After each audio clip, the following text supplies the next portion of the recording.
Warahmatullahi wabarakatuh. Sebelum kita belajar, mari kita membaca basmalah. Hari ini kita pembelajaran Al-Quran Hadis untuk pertemuan yang ke-8, yaitu bab kedua. Bab kedua yaitu tentang menghayati kebenaran penurunan Al-Quran. Nah, di dalam penghayatan kebenaran penurunan Al-Quran ini terbagi menjadi dua. Yang pertama yaitu pengertian turunnya Al-Quran. Yang kedua yaitu pengertian penulisan Al-Quran. Nah, materi ke-8 ini kita akan membahas tentang pengertian turunnya Al-Quran. Baik, simak baik-baik ya anak-anak.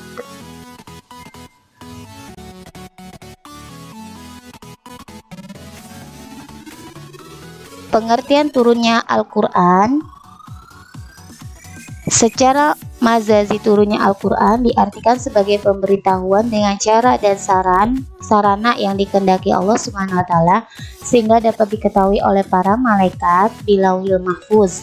Nah, di Lauhil Mahfuz ini tidak ada yang tahu, gaib, jadi hanya Allah Subhanahu wa taala yang tahu, dan oleh Nabi Muhammad SAW. Jadi nanti di bagian tahap terakhir Ibu akan jelasin tahap-tahap penurunannya ada berapa saja. Sampai di sini sudah kalian pahami?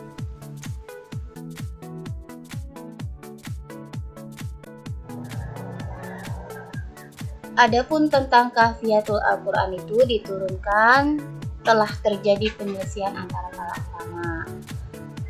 Dalam hal ini ada 3 pendapat. Mari kita saksikan apa saja sih pendapat-pendapat tersebut menurut para ulama. Silakan perhatikan.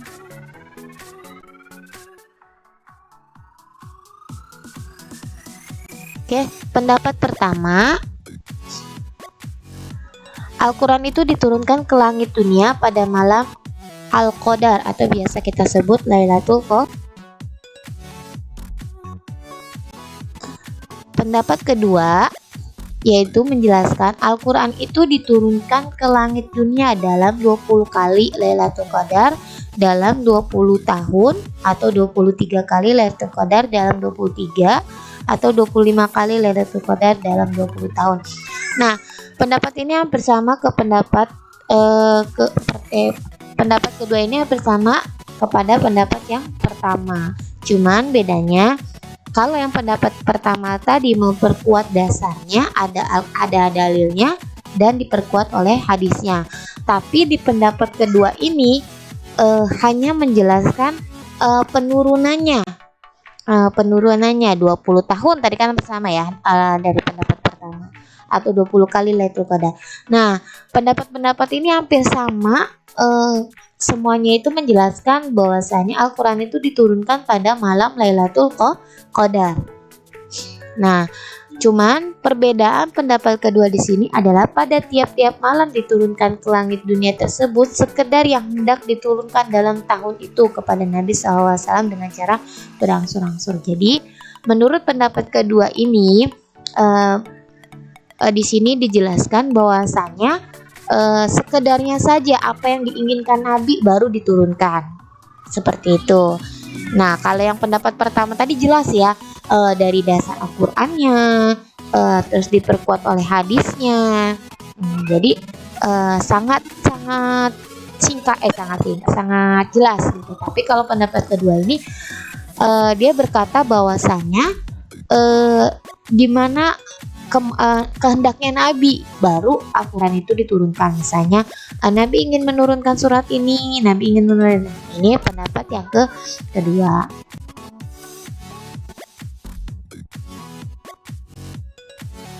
Pendapat ketiga di sini dijelaskan Al-Quran itu permulaan turunnya ialah di malam Al-Qadar, kemudian diturunkan setelah itu dengan berangsur-angsur dalam berbagai waktu. Nah, pendapat ketiga ini dijelaskan sama ya, pendapat pertama, kedua, dan ketiga itu sepakat bahwasanya Al-Quran itu diturunkan pada malam Lailatul Qadar.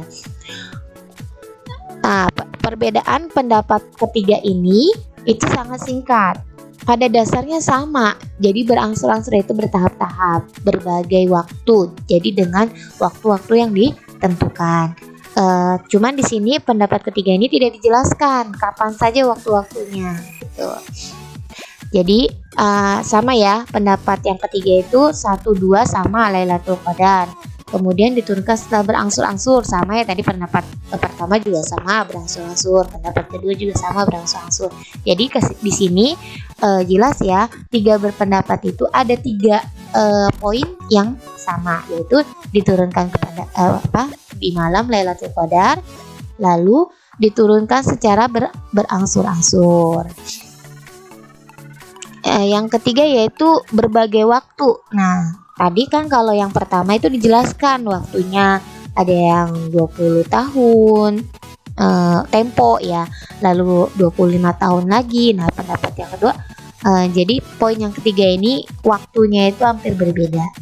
Oke, sampai di sini kalian sudah paham?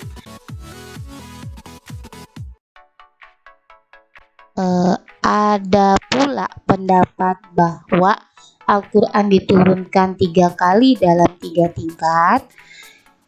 Yang pertama diturunkan ke Lauhil Mahfuz. Nah, diturunkan ke Lauhil Mahfuz. Lauhil Mahfuz itu apa, Bu? Yaitu Lauhil Mahfuz itu tidak ada yang tahu, hanya Allah yang Maha tahu. Jadi Lauhil Mahfuz itu tidak ada yang tahu, Nabi pun tidak tahu, para sahabat pun tidak tahu. Jadi Lauhil Mahfuz itu gaib, jadi hanya Allah yang tahu. Yang kedua yaitu diturunkan ke Baitul Izzah. Jadi dari Lauhil Mahfuz itu ke Baitul Izzah. Baitul Izzah itu apa? Baitul Izzah itu nah disinilah Al-Quran langsung diturunkan 30 juz oleh Allah Subhanahu Wa Taala dengan kepada Nabi. Kepada Nabi, diturunkan kepada Nabi. Nah, dia itu berbentuk jenis Al-Qurannya itu sahih, maksudnya langsung jelas gitu. Nah, ketika dari Baitul Izzah itu kepada Nabi, nah dari Nabi itu diturunkan secara berangsur-angsur ke dunia. Jadi cara penurunan Al-Quran seperti itu. Jadi ada 3 tahap. Yang pertama ke Lauhil Mahfuz, yaitu hanya Allah yang tahu. Bagaimana tempatnya, di mana, itu hanya Allah yang tahu. Kita tidak ada yang tahu. Lalu selanjutnya ke Baitul Izzah. Baitul Izzah itu diturunkan ke para nabi atau ke nabi, para sahabat. Nah, dari nabi ketiga langsung diturunkan berangsur-angsur kepada nabi ke dunia. Jadi dari nabi itu kepada kita itu berangsur-angsur gitu, bertahap-tahap. Contohnya ketika Nabi di Wahiro, lalu turunlah Al-Quran, Iqra bismi rabbikal ladzi, seperti itu contohnya. Sampai di sini kalian bisa paham? Ada yang ditanyakan, silakan kalian komentar di pembelajaran kita hari ini.